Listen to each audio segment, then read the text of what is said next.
যারা আমাদের বিরোধিতা করেন আমরা তাদের উদ্দেশ্যে বলবো, আমরা কখনো কাউকে শত্রু মনে করি না, বরং আমরা সকলের জন্য আমাদের হৃদয়ে ভালোবাসা অনুভব করি।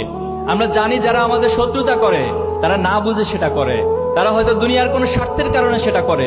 আমরা তাদের প্রতি বিনীত অনুরোধ করব, আপনারা আপনাদের বিবেক দিয়ে ইসলামী ছাত্র শিবিরকে বিবেচনা করবেন এবং আমরা তাদের জন্য দোয়া করব, আল্লাহ যেন তাদেরকে বুঝার তৌফিক দান করে।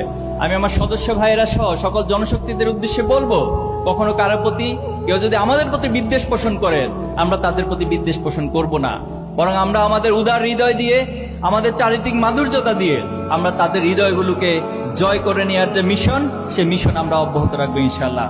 আমরা বিশ্বাস করি যে অমায়িক আচরণ দিয়ে পৃথিবীর সবকিছুকে জয় করা যায় এবং আমরা কারো জন্য কখনো আমাদের দাওয়াতি কার্যক্রমকে ব্লক করে দিব না, বরং সবার জন্য আমাদের মেসেজগুলো, আমাদের কথাগুলো যেন দাওয়াতি উপকরণ হয়, দাওয়াতি মাধ্যম হয়, আমরা সেভাবে করে সবার সাথে কথা বলার চেষ্টা করব।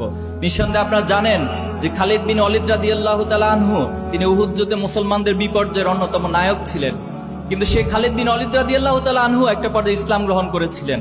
তিনি আল্লাহ রাসূলুল্লাহ সাল্লাল্লাহু আলাইহি ওয়াসাল্লামের পক্ষে, ইসলামের পক্ষে অনেক জিহাদের ময়দানে ভূমিকা রেখেছেন এবং বিজয় হয়েছিলেন।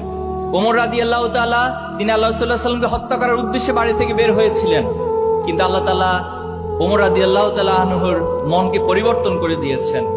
যে ওয়াহশী আল্লাহ রাসূলুল্লাহ সাল্লাল্লাহু আলাইহি ওয়াসাল্লামের চাচা হামজা রাদিয়াল্লাহু তাআলা আনহুকে হত্যা করেছিল, শুধু হত্যাই নয়, হামজা রাদিয়াল্লাহু তাআলার কলিজাটুকু ছিঁড়ে এনে হিন্দাকে দিয়েছিল, সে ওয়াহশী একটা পর্যায়ে ইসলাম গ্রহণ করেছিল। আল্লাহ রাসূলুল্লাহ সাল্লাল্লাহু আলাইহি ওয়াসাল্লাম যখন তায়েফের ময়দানে গিয়েছিল, আল্লাহ রাসূলুল্লাহ সাল্লাল্লাহু আলাইহি ওয়াসাল্লাম অনেক কষ্ট করে, অনেক পথ পাড়ি দিয়ে তায়েফবাসীর কাছে দ্বীনের দাওয়াত, ইনসাফের দাওয়াত, ইসলামের দাওয়াত নিয়ে গিয়েছিল। কিন্তু তায়েফবাসী পৃথিবীর সেই রহমত স্বরূপ মানুষটিকে তারা ছোট ছোট বাচ্চাদেরকে লেলিয়ে দিল, আল্লাহ রাসূলুল্লাহ সাল্লাল্লাহু আলাইহি ওয়াসাল্লামকে রক্তাক্ত করা হলো।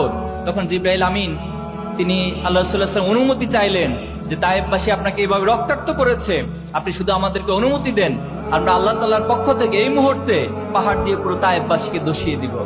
কিন্তু আল্লাহ রাসূলুল্লাহ সাল্লাল্লাহু আলাইহি ওয়াসাল্লাম যিনি রহমত স্বরূপ ছিলেন পুরো পৃথিবীবাসীর জন্য, তিনি বলেছিলেন যদি তাদেরকে ধসিয়ে দেওয়া হয়, যদি তাদেরকে ধ্বংসই করে দেওয়া হয়, তাহলে দ্বীনের দাওয়াত আমরা কার কাছে পৌঁছাবো?